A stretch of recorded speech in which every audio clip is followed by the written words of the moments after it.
우리 교회가 속해 있는 교단이 대한예수교 장로회 고신입니다. 고신. 우리나라에서 가장 많은 장로교 교단 중에 이 고신이라고 하는 우리 교단교회를 설립한 분들은 우리 한상동 목사님, 주남선 목사님, 손양은 목사님, 우리 조수옥 권사님 등입니다. 이분들 가운데 한상동 목사님과 주남선 목사님이 우리 교단의 목회자를 양성하는 고신대학교와 우리 고려신학대학원의 전신인 고려신학교를 세웠습니다. 이 학교 초창기에 1세대 신학자가 박윤선 박사님이셨고 제2세대 신학자가 홍반식 교수님, 오병세 교수님, 이원삼 교수님이셨습니다.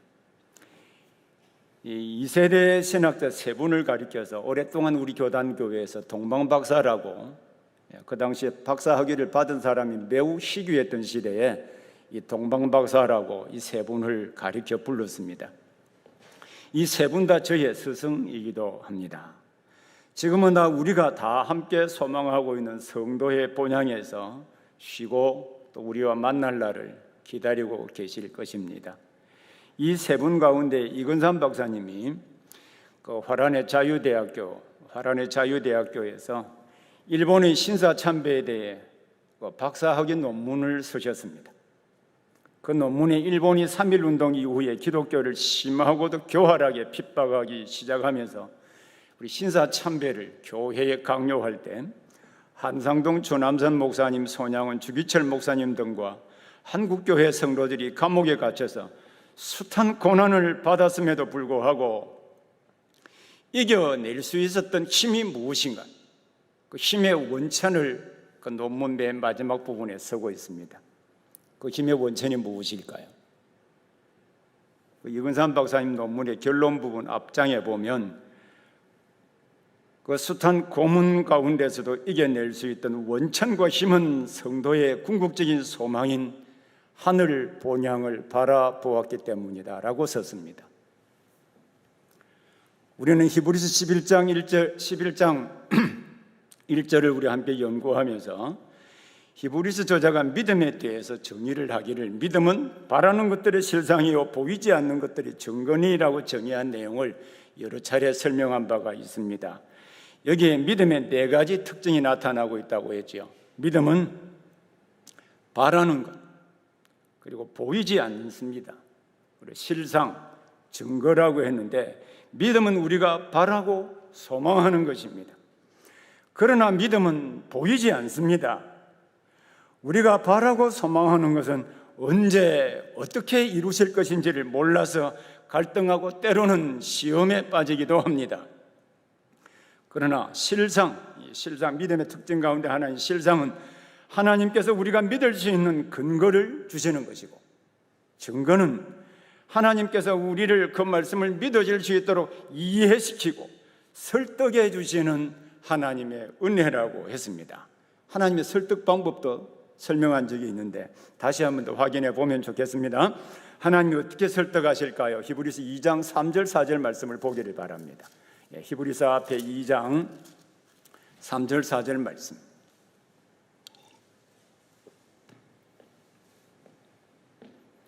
우리 다 같이 함께 2장 3절 4절 읽겠습니다. 우리가 이같이 큰 구원을 등한히 여기면 어찌 그 보응을 피하리요? 구원은 처음에 주로 말씀하신 바요 들은 자들이 우리에게 확정한 바니 하나님도 표적들과 기사들과 여러 가지 능력과 및 자기의 뜻을 따라 성령이 나누어 주신 것으로서 그들과 함께 증언하셨느니라. 하나님도 하나님 말씀뿐만 아니라 그 말씀의 확실함을 증명해 주시기 위하여 하나님께서도 표적들과 기사들과 여러 가지 능력과 자기의 뜻을 따라 성령이 나누어 주신 것들을 우리에게 공급해 주심으로 우리의 믿음의 확실함을 설득해 주셨다고 하셨습니다. 이 하나님의 설득 방법입니다. 이 개념을 기본으로 믿음은 우리 성도가 바라는 것들에 대해 하나님께서 믿을 수 있는 근거를 주시고 비록 그것을 보지 못한다 할지라도 하나님이 성령을 통하여 믿어지게 하시고 다양한 표적과 기사를 통하여 설득해 주시는 하나님의 은혜라고 여러 차례 설명한 바가 있습니다. 히브리서 저자는 이 믿음의 정의를 예정하기 위해서, 예를 들어서 증명해 주기 위해서 히브리서 11장에서 아벨부터 에녹, 노아, 아브라함, 사라 등의 사람들을 통해서 믿음의 예를 들어서 설명해 주고 있습니다. 지난 시간에 살펴본 사라의 믿음의 특징에서도 우리가 함께 공부한 바가 있습니다마는, 그에게 자식을 주신다는 약속을 받아서나 25년이 지날 때까지도 주시지 않았습니다. 그래서 사라는 갈등하며 살았고, 그의 나이 90세, 내년 이맘때에 아들을 주신다고 하셨음에도 불구하고 그때 하나님을 비우셨습니다. 그리고 약속을 받은 지 10년이 지났을 때도 그의 요종 하갈을 통하여 자식을 얻으려고 했습니다마는 도리어 큰 상처만 남게 되었습니다. 사라의 믿음의 여정에 갈등이 있었다는 것을 창세기의 저자인 모세가 이 두 가지 사건만 기록했습니다마는, 약속을 받은 이후 25년간 얼마나 많은 갈등과 회의가 있었겠습니까? 그러나 하나님은 그 약속이 성취되기까지 사라를 붙들어 주셔서 그에게 약속하신 대로 아들 이삭을 주셨습니다. 왜냐하면 하나님은 사라를 선택해 주셨고 그를 통하여 그리스도를 보내시겠다고 약속하셨기 때문입니다. 우리 성도는 모두 다 약속을 받은 자로 돼 그 약속이 성취되기를 기다리는 사람들입니다. 그 약속 가운데 어떤 것은 이 세상에서도 경험될 수 있는 것입니다. 예를 들면 하나님이 우리와 함께 계셔서 우리의 문제를 도와주신다든지, 또는 우리의 기도를 들어주시고 응답해 주신다는 약속입니다. 이러한 것들은 모두 하나님께서 말씀하신 것들입니다.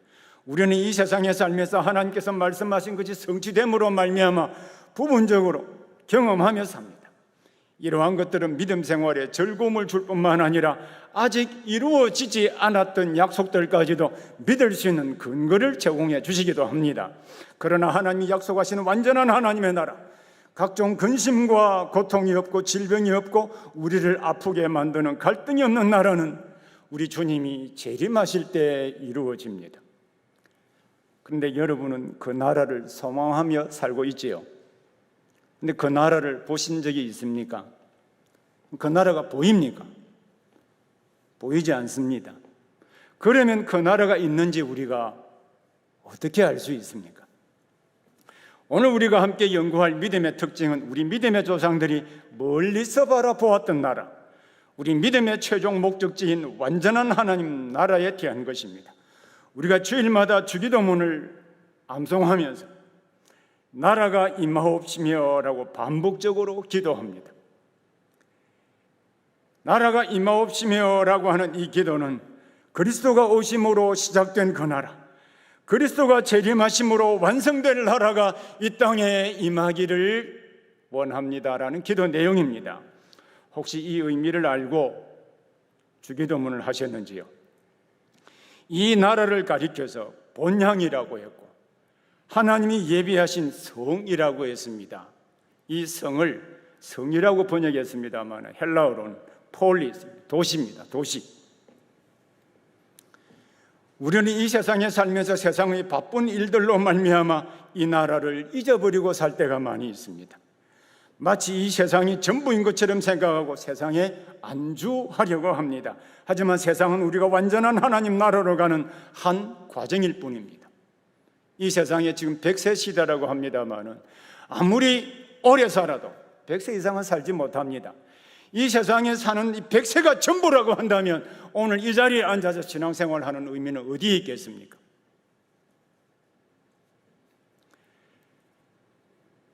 우리가 신앙생활을 하는 것은 이 땅에 사는 것도 중요한 의미가 있겠습니다만은 우리가 영원한 하나님의 나라에 살기 위해서입니다.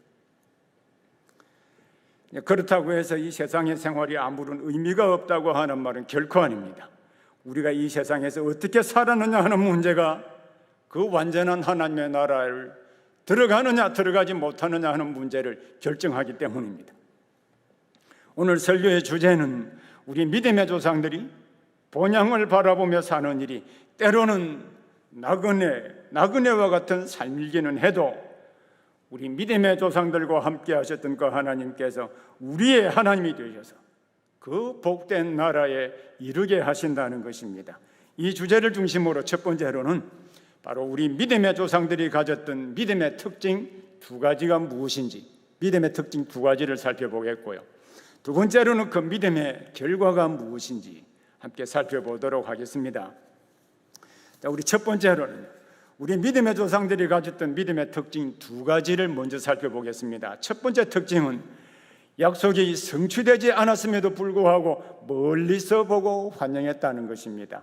두 번째 특징은 나온 바 본향보다 더 나은 본향을 사모했다는 것입니다. 자, 믿음의 조상들이 가졌던 믿음의 두 가지 특징 가운데 첫 번째 특징인 약속이 성취되지 않았음에도 불구하고 멀리서 보고 환영했다고 하는 것이 어떤 의미인지 먼저 살펴보도록 하겠습니다. 히브리서 11장 13절을 우리 다시 보겠습니다. 이 사람들은 다 믿음을 따라 죽었으며 약속을 받지 못하여서되 그것들을 멀리서 보고 환영하며 또 땅에서는 외국인과 나그네임을 정언하였으니 했습니다. 여기에 이 사람들은 누구를 말하는 것일까요? 어떤 학자들은 히브리서 저자가 앞에서 언급한 아벨, 에녹, 노아를 포함하여서 아브라함, 사라, 이삭, 야곱이라고 보았습니다. 하지만 이 앞에 있는 사람들 가운데 에녹은 죽음을 보지 않고 올라갔습니다.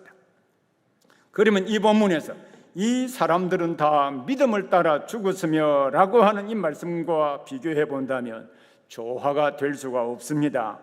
이 사람들이 누구를 말하는지 알려주는 가장 중요한 증거는 히브리서 11장 8절부터 19절까지가 바로 아브라함과 관련된 기록이라는 것입니다. 그래서 이 사람은 아브라함과 사라와 이삭과 야곱을 말합니다. 이들은 모두 믿음을 따라 죽었다. 믿음을 따라 죽었다라고 하였습니다. 이 본문에서 믿음을 따라라고 하는 말은요, 믿음의 법칙, 카타피스티니, 카타라고 하는 말은 표준을 의미하는 것이거든요. 믿음의 법칙을 따라, 믿음의 표준에 따라라는 뜻입니다. 이것은 믿음이 그들의 삶의 규칙이 되었다고 하는 것을 의미하는데, 이것은 이 세상에서 믿음으로 살다가 죽었다는 뜻입니다. 그래서 NIV 영어 성경 같은 데서는 이 의미를 잘 살려서 이렇게 의역했습니다. 이 사람들은 죽을 때에도 여전히 믿음으로 살고 있었다. 죽을 때도 여전히 믿음으로 살고 있었다라고 번역했습니다. 이 사람들은 그들의 삶이 온통 하나님이 약속하신 그 말씀에 붙잡혀서 믿음의 표준에 따라서 살았다는 뜻입니다. 그러면 이들이 어떤 상황에서 믿음의 표준을 따라 살았을까요? 이 본문은 설명하기를 약속을 받지 못하였으되 그것들을 멀리서 보고 환영하며 라고 했습니다. 여기에 약속을 받지 못하였으되라는 말을 밑줄을 딱 그어서 표시를 해놓기를 바랍니다. 우리는 이미 아브라함과 사라의 믿음을 연구하면서 그들은 하나님으로부터 약속을 받았고 그 약속이 성취되기를 바라며 살았던 사실을 여러 차례 반복하며 살펴본 바가 있습니다. 그들이 받은 약속은 자손에 대한 약속과 땅에 대한 약속과 그리고 복을 주셔서 천하 만민이 그를 통하여서 복을 받게 하시겠다는 약속이었습니다. 그럼 약속을 받았습니까? 안 받았습니까? 받았습니까? 안 받았습니까? 받았잖아요. 그들은 약속을 받았습니다. 그런데 우리 개역 개정판 성경에는 약속을 받지 못하여서되라고 번역했습니다. 이것은 잘못된 번역이죠. 2절의 의미를 바르게 번역하면 약속 받은 것들을 받지 못했다고 할지라도, 약속 받은 것들을 받지 못했다고 할지라도, NIV 영어 번역 성경에는 약속된 것을 받지 못했어도, 하나님이 약속하신 것이 그들이 사는 삶 가운데 성취되는 것을 보지 못했다고 할지라도 라고 해야 문맥적으로도 맞고 문법적으로도 맞습니다. 약속이 성취되는 것을 보지 못했다고 할지라도, 그들이 받은 약속들 가운데 사라를 통해서 이삭을 받았습니다. 그러나 아직 가나안 땅을 유업으로 주시겠다고 약속하신 것은 받지 못했습니다. 그리고 땅의 모든 족속들이 너로 인하여 복을 받을 것이다라고 약속한 것도 그때까지 받지 못했습니다. 이 약속은 우리가 잘 알고 있는 바와 같이 오실 그리스도에 대한 약속이기 때문입니다. 하지만 그 상황에서도 그들은 하나님께서 약속하신 것을 이루어 주실 것을 믿고 믿음으로 살았습니다. 믿음의 표준에 따라 살았습니다. 그들은 하나님이 주신 약속들이 아직 그 당시까지 성취되지 않았다 할지라도 언젠가 성취될 것을 믿음으로 바라보고 살았습니다. 그들이 약속이 성취되지 않았음에도 불구하고 성취될 것을 믿었다는 증거는 무엇일까요? 그들은 약속이 아직 성취되지 않았다고 할지라도 멀리서 보고 환영했다는 것입니다. 이게 멀리서라고 하는 말은 거리적으로 멀다라는 개념이 아니고요, 시간적으로 멀다는 뜻입니다. 하나님께서 약속하신 것을 어떻게 이루실 것인지 완전하게 이해한 것은 아니었습니다마는 그것이 미래의 어느 시점에 이루어지게 될 것을 믿었다는 뜻입니다. 이것은 장차 이루시게 될 약속을 바라보았다는 뜻이기도 합니다. 이러한 아브라함의 믿음에 대해서 예수님께서는요, 요한복음 8장 56절에 매우 의미심장한 말씀을 하셨습니다. 여러분, 요한복음 8장 56절을 찾아보십시오. 신약성경 요한복음 8장 50. 우리 사람들의 기억은 오래가지 못하거든요. 찾아서 기억하고 줄도 긋고 외우고 기록하는 것이 참 중요한 일이죠. 자, 요한복음 8장 56절입니다. 자, 8장 56절 말씀 우리 다 함께 읽겠습니다. 너희 조상 아브라함은 나의 때에 볼 것을 즐거워하다가 보고 기뻐하였느니라. 너희 조상 아브라함은 나의 때에 볼 것을 즐거워하다가 보고 기뻐하였다.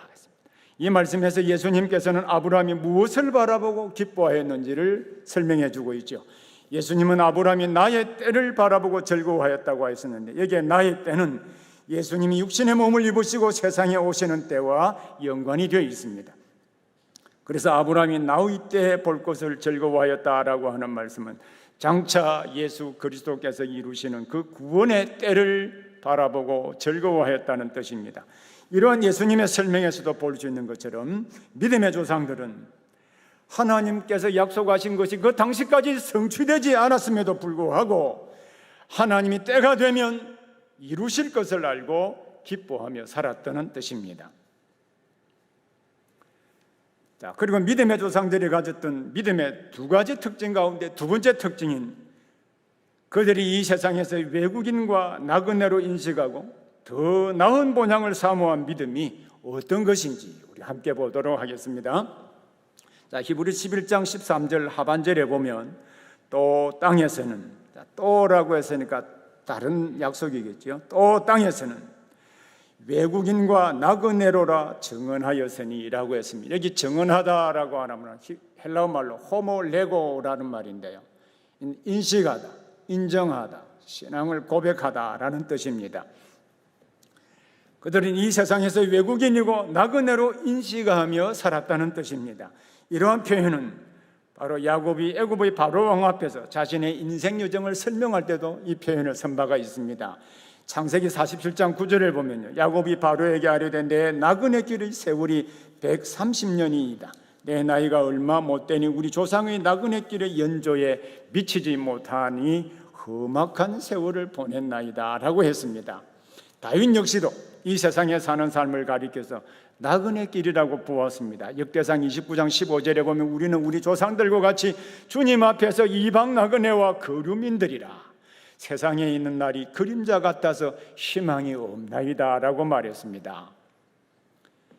외국인과 나그네라고 하는 표현은 이 세상을 일시적인 장소로 보고 있다는 뜻입니다. 사도 베드로도 우리 성도들을 가리켜서 베드로전서 2장 11절에서 거류민과 나그네 같은 너희라고 불렀습니다. 그래서 이 세상에서 우리 성도의 삶이라고 하는 것은 거쳐가는 나그네와 같은 것임을 알 수가 있습니다. 그러면 아브라함을 위시한 믿음의 조상들이 이 세상에서의 삶을 가리켜서 외국인이나 나그네로 살아가는 삶으로 인식하였다고 하는 것은 여러분 무엇을 의미하는 것일까요? 히브리서 저자는 그 이유를 11장 14절에서 이렇게 말했습니다.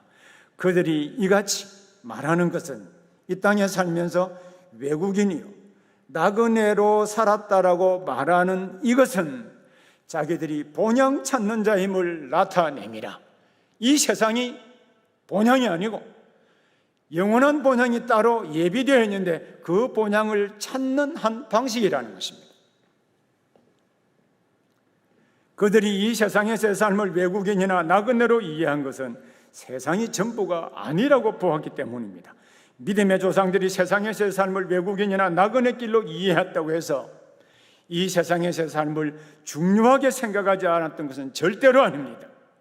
이들은 누구보다도 세상에서 정직하고 성실하게 살면서 세상에서 하나님의 언약 백성답게 살면서 그리스도를 증거하고 축복의 통로로 살았습니다.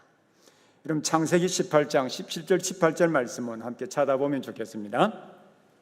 창세기 18장 17절 18절 말씀입니다.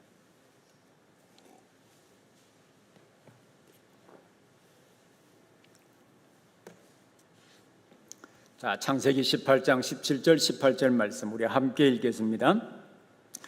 여호와께서 이르시되 내가 하려는 것을 아브라함에게 숨기겠느냐? 아브라함은 강대한 나라가 되고 천하 만민은 그로 말미암아 복을 받게 될 것이 아니냐. 자, 여호와께서 소돔과 고모라를 멸하시려고 작정하셨습니다.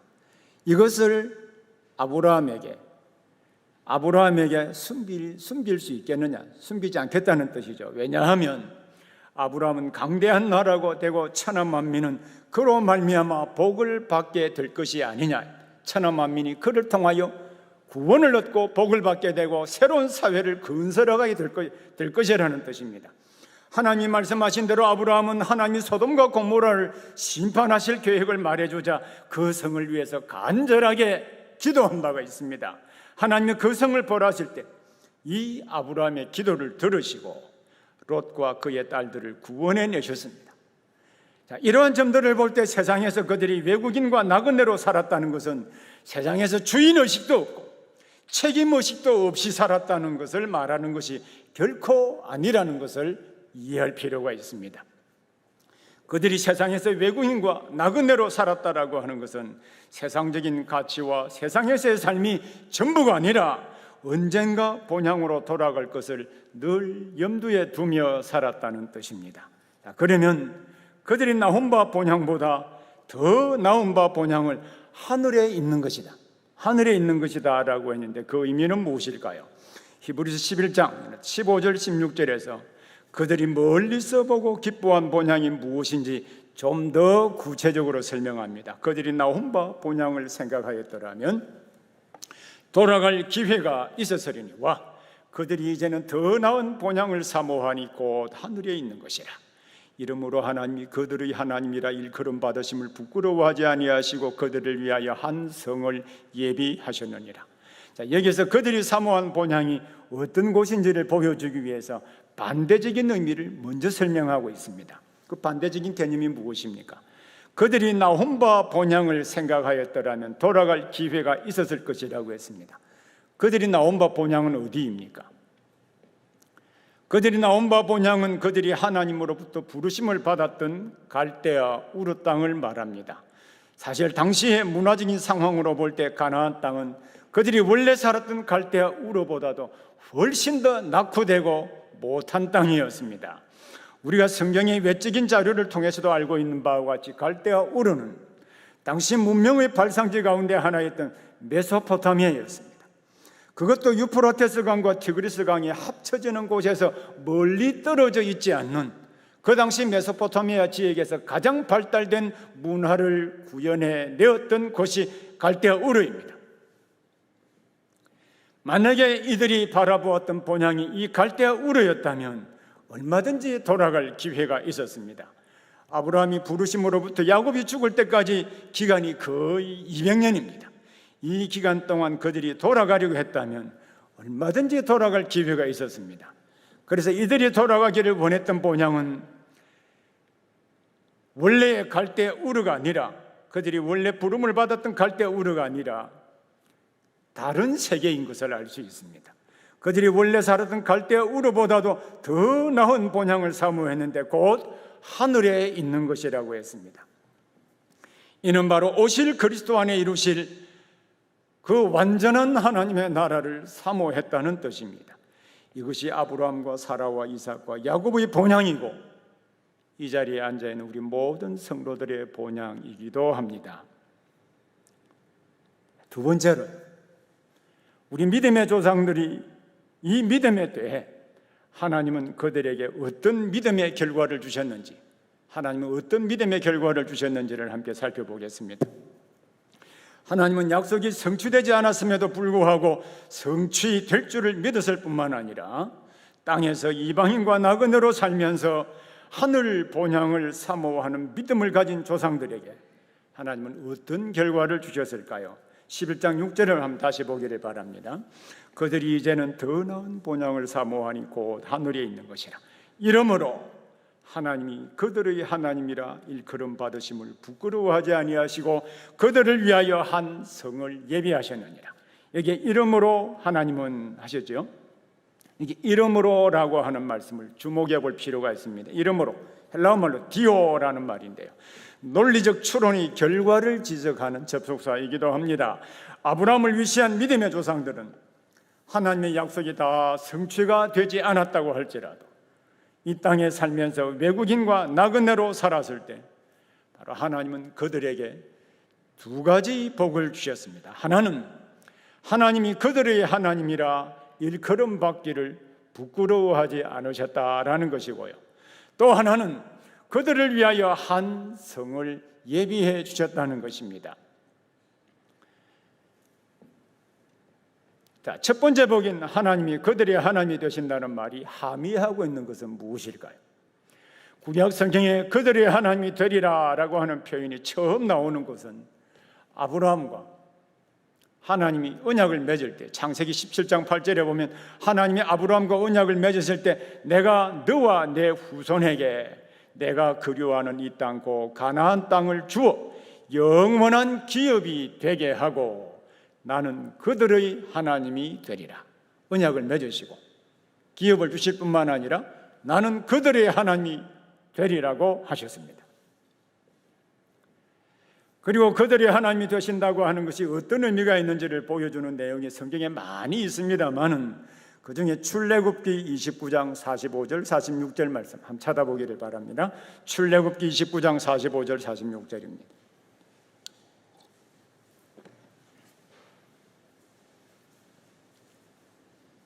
히브리서 저자가 그들의 하나님이라는 표현을 가져올 때 구약 성경에서 익히 잘 알고 있던 개념을 가지고 설명을 하고 있습니다.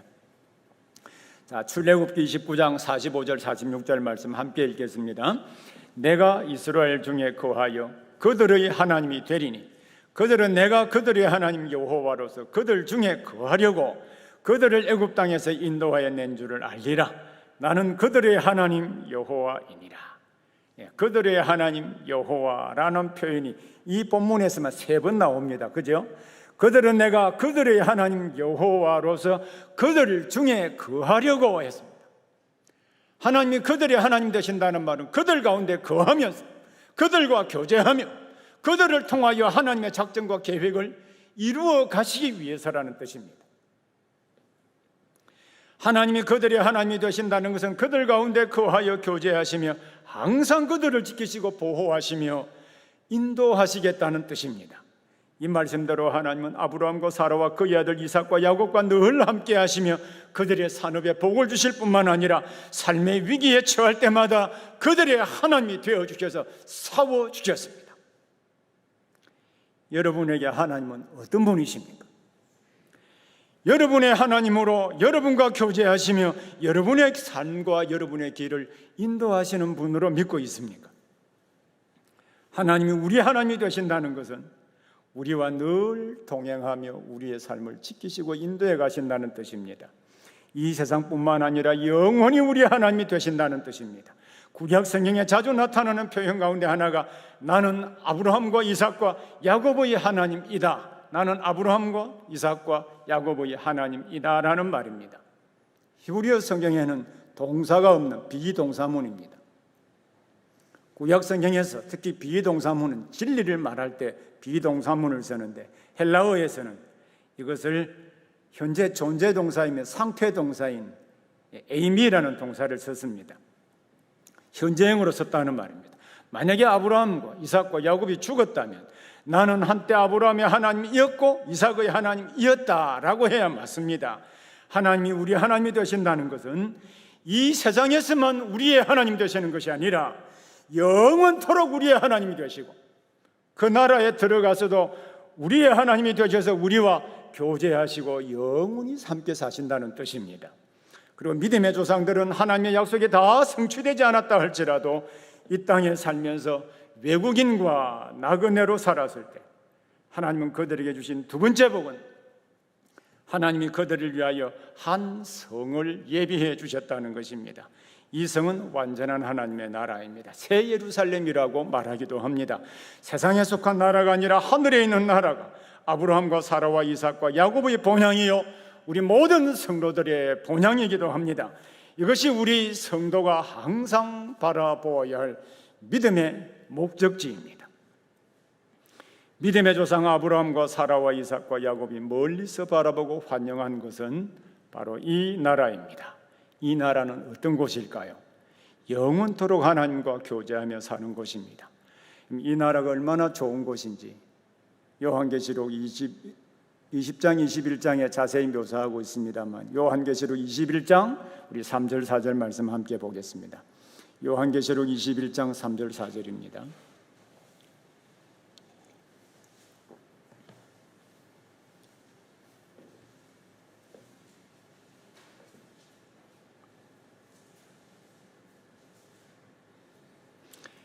요한계시록 21장 3절 4절 같이 읽겠습니다. 내가 들으니 보좌에서 큰 음성이 나서 이르되 보라 하나님의 장막이 사람들과 함께 있으며 하나님이 그들과 함께 계시리니 그들은 하나님의 백성이 되고 하나님은 친히 그들과 함께 계셔서 모든 눈물을 그 눈에서 닦아주시니 다시는 사망이 없고 애통하는 것이나 곡하는 것이나 아픈 것이 다 지지 아니하리니 처음 것들이 다 지나갔음이로라. 이것이 우리가 가지고 있는 믿음의 최종적인 목적지입니다. 믿음으로 우리가 들어가게 될 나라는 하나님과 완전한 교제를 누리는 실제적인 장소입니다. 이곳에는 하나님과 새로운 관계가 되어 완전하게 교제하게 됨으로 말미암아 눈물도 없고 죽음도 없고 슬프게 우는 것도 없고 아픈 것도 없고 고통도 없는 곳입니다. 우리 믿음의 조상들은 이 세상에 살면서 이 나라를 꿈꾸며 이 나라를 바라보고 살았습니다. 이곳이 바로 우리가 돌아가게 될 본향입니다. 이 카나다의 토론토에 있는 피플스 교회 목사님이시기도 하고 우리에게 잘 알려진 구령의 열정이라는 책을 쓰신 오스왈드 스미스 목사님이 그 이전에 쓴 책이 나의 가장 사랑하는 나라라는 책입니다. 나의 가장 사랑하는 나라는 책 앞에 보면 이런 말이 있습니다. 요한계시록 21장 3절 4절의 말씀을 풀어서 적용을 이렇게 했습니다. 이 세상에 미국과 같이 어떠한 기후나 경치도 원하는 대로 택하여 살 수 있고 모든 것이 풍족하여 걱정이라고는 조금도 없는 것처럼 보이는 나라가 몇 곳이 있습니다. 유럽과 다른 대륙에 살고 있는 사람들 중에서 수천 수만이 이 대륙에 가서 살기를 원합니다. 그들은 궁핍과 전체주의 정부로부터의 자유를 갈망하고 있습니다. 그러나 이 세상에는 우리 가운데 누구라도 그곳에서 영원히 살고 싶은 나라는 없습니다. 비록 우리 눈에 좋게 보이는 나라라고 할지라도 그곳에도 죄가 있고 불법과 범죄와 술취함과 방탕과 이기주의가 있기 때문에 언제나 보다 나은 사회를 갈망하고 있습니다. 전쟁과 피 흘림과 가난과 질병과 그리고 죽음 등이 우리에게 슬픔을 가져다 주었습니다. 저는 여러분에게 눈물과 고통이 없는 나라, 병과 아픔과 죽음이 없는 나라에 대해서 말씀드리고 싶습니다. 그곳은 전쟁과 피 흘림이 없는 곳이고 부귀와 비천의 구별이 없는 나라입니다. 우리는 이 세상에 살고 있지만 이 세상이 전부가 아니라 우리의 본향 천국이 있음을 항상 기억해야 합니다. 그러면 오늘날 우리는 어떻게 하면 하나님이 우리의 하나님이 되어주시고 하나님이 예비해 주신 그 한 성에 들어가서 주님과 함께 영원히 교제하며 살 수 있겠습니까? 그것은 아브라함과 이삭과 야곱이 믿음으로 들어갔던 것처럼 우리 역시 믿음으로 살아갈 때 믿음의 표준에 따라서 살아갈 때 이 나라에 들어갈 수 있습니다. 그러면 당시 복음을 믿는다는 이유로 환난과 핍박으로 말미암아 믿음을 저버릴 수도 있는 당시의 성도들에게 자, 히브리 저자가 이 글을 쓸 당시의 성도들에게 이 본향에 대한 말씀은 어떤 위로가 되었을까요? 이런 히브리서 10장, 다시 한번 히브리 10장 32절부터 34절 말씀을 함께 보겠습니다. 히브리서 10장 32절부터 34절입니다. 당시 성도들의 삶입니다. 전날에 너희가 빛을 받은 후에, 즉 복음을 받은 이후에 고난의 큰 싸움을 견디어낸 것을 생각하라. 혹은 비방과 환난으로서 사람에게 구경거리가 되고 혹은 이런 형편에 있는 자들과 사귀는 자가 되었으니 너희가 갇힌 자를 동정하고 너희 소유를 빼앗기는 것도 기쁘게 당한 것은 더 낫고 영구한 소유가 있는 줄 알미라. 감옥에 갇히기도 하고 소유를 빼앗기기도 하는 그 당시의 성도들에게 이 본향에 대한 약속은 어떤 위로가 되었을까요? 그들에게 우리 믿음의 조상들이 사모했던 성도의 본향이 있음을 알고 힘을 얻지 않았을까요? 하지만 오늘날 사람들은 그들이 현재 살고 있는 세상을 더 좋아하며 여기에 집착하며 사는 것처럼 보이기도 합니다.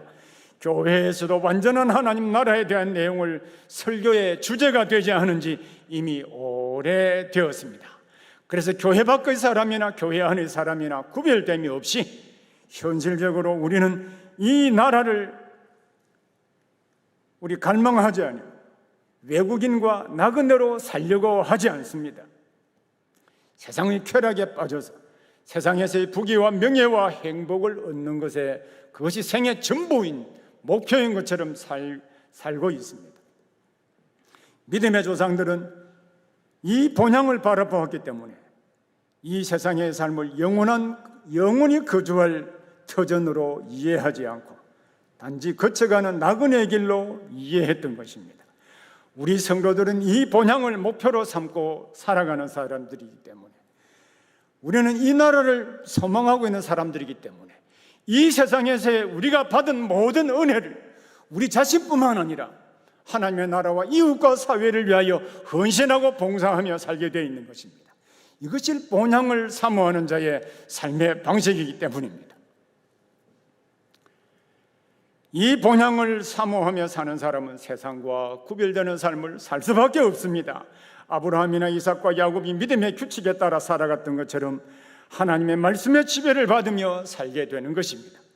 매튜 헨리라고 하는 유명한 성경 주석학자들은 이 본향을 목표로 삼고 사는 사람에 대해서 그의 주석책에 이렇게 설명했습니다. 그들은 하늘 본향을 목표로 삼고 사는 그 사람들은 본향을 목표로 삼고 그 본향을 사모하며 그곳에 대한 화제로 꽃을 피운다. 그리고 그 본향에 어울리는 신분을 유지하기 위하여 열심히 노력하고 기질도 또한 그 나라에 맞추려고 힘쓴다. 또한 그들은 그 나라의 언어를 사용하며 그 나라를 즐거워한다. 사랑하는 믿음의 가족 여러분, 우리 성도의 본향을 결코 잊지 않기를 바랍니다. 이 나라를 꿈꾸며 살아가기를 바랍니다. 이 나라의 백성들답게 삶의 방식을 바꾸고 언어도 바꾸기를 바랍니다. 이것이 아브라함과 이삭과 야곱이 믿음을 따라, 즉 믿음의 표준에 따라 살았다고 하는 의미입니다. 이들이 이러한 믿음의 표준에 따라 살며 하늘 본향을 바라보며 살아갈 때 하나님이 그들의 하나님이 되어주시고 하나님이 예비해 주신 새 예루살렘 들어가게 된 것처럼 우리 역시 그러한 은혜를 받게 될 것이기 때문입니다. 한번 기도하겠습니다.